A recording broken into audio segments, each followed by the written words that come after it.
न झुकणारा योद्धा म्हणून आपली वेगळी ओळख निर्माण करणारे प्रशासकीय IAS अधिकारी तुकाराम मुंढे वसंत व्याख्यानमालेच्या निमित्ताने वाई शहरात. नमस्कार, मी संजीव महामुनी, सातारा जिल्हा प्रतिनिधी आणि आपण पाहताय युवा मराठी न्यूज. गेली 109 वर्षे वाईच्या महागणपतीच्या कृष्णातील अखंडितपणे सुरू असलेल्या वसंत व्याख्यानमालेचे हे 110वे वर्ष आहे. प्रतिवर्षी 1 मे पासून वसंत व्याख्यानमालेस सुरुवात होते. सायंकाळी 6:30 वाजता वाईची चौपाटी म्हणून ओळख असलेल्या गणपती मंदिर परिसरात पर्यटक, भाविक व स्थानिक शुद्ध व मोकळ्या हवेत विसावा घेण्यासाठी येत असतात.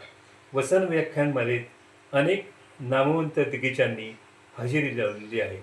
यावर्षी गुरुवार दिनांक 21 मे रोजी न झुकणारा योद्धा म्हणून आपली वेगळी ओळख निर्माण केलेले प्रशासकीय IAS अधिकारी तुकाराम मुंढे समाज आणि नैतिकता आजची वास्तवता या विषयावर व्याख्यान सादर करून समारोपाची सांगता करणार आहेत.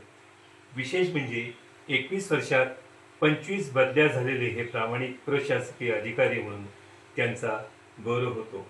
तरी सर्वांनी या व्याख्यानाचा लाभ घ्यावा असे आयोजकांकडून सांगण्यात आले आहे.